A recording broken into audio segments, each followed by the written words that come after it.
Et il y a des gens que je vois peu souvent au village, mais c'est normal parce qu'ils ont un cabinet, ils ont des affaires, ils ont une vie depuis plus de 50 ans sur la côte.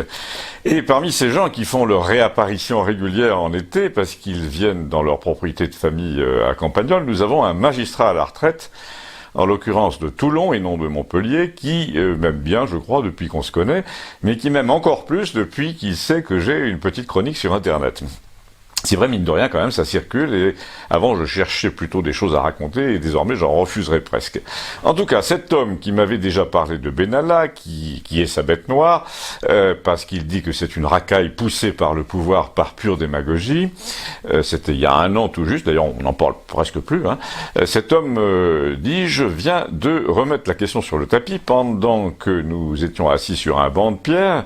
Il avait de très grands pieds, nus dans des sandales, et puis il les regardait presque avec étonnement en me racontant qu'il avait à me dire des choses en espérant que ça devienne un sujet de chronique.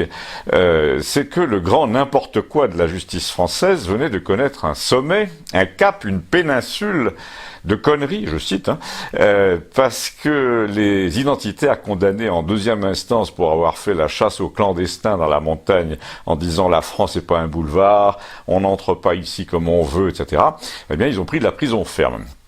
Ils ont été condamnés pour avoir porté des tenues qui prêtaient à confusion, paraît-il, et qui pouvaient évoquer, à cause du fait que c'était les mêmes blousons de la même couleur, qui pouvaient évoquer, paraît-il, un uniforme. Donc il y avait une usurpation d'une qualité de membre des forces de l'ordre.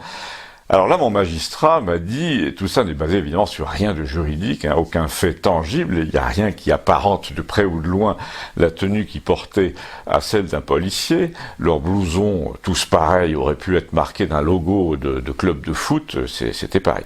Mais, m'a-t-il dit, et c'était ça son objet, donc c'est devenu le mien. Quand Benalla, lui, se fait prêter une vraie tenue de flic de choc pour aller taper du manifestant dans tout Paris le 1er mai, alors qu'il est simple favori du président et pas policier, lui n'a même pas droit à un jugement en première instance, rien du tout. Donc, dans un cas, il y a un fantasme de délit complètement fabriqué par une justice aux ordres du pouvoir, par une femme d'ailleurs magistrat qui a participé à des réunions militantes pro-migrants à Toulon dans ma ville, me dit-il. Dans l'autre, il y a un vrai délit constitué avec voie de fait, etc.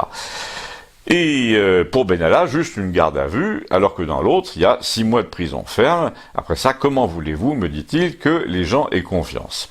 C'est comme ce type-là, ajoute-t-il, ce boxeur gitan qui a tapé un flic pour défendre une dame. Ça fait 6 mois qu'il est entravé comme les galériens d'autrefois. Il doit pointer, il est laminé dans sa vie privée, il est véritablement à la merci du pouvoir exécutif, on lui a retiré sa cagnotte. Vous allez me dire, non, il est à la merci du pouvoir judiciaire. Mais j'affirme, me dit-il, me répète-t-il, qu'il sait ce que c'est l'exécutif. Il n'y a plus de différence.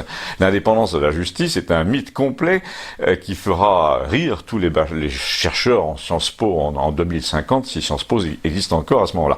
Mais j'en doute, me dit-il. La vérité, c'est que ce type qui a donné des coups de poing dans une mêlée sur un pont de Paris est traité comme un condamné dans un roman de Victor Hugo, une sorte de Jean Valjean qui doit présenter son passeport jaune dans toutes les villes où il se pointe. Et là, le gouvernement est complètement stupide parce que il a fabriqué lui-même la légende de tous ces gens victimes de l'injustice, du deux poids deux mesures, de l'éborgnement, de la mutilation. Et donc, le gouvernement le paiera un jour ou l'autre, comme dans Victor Hugo. Voilà donc un magistrat fin lettré. Rien à ajouter à ce propos, juste à attendre un peu apparemment. Abonnez-vous, on attendra ensemble. Merci.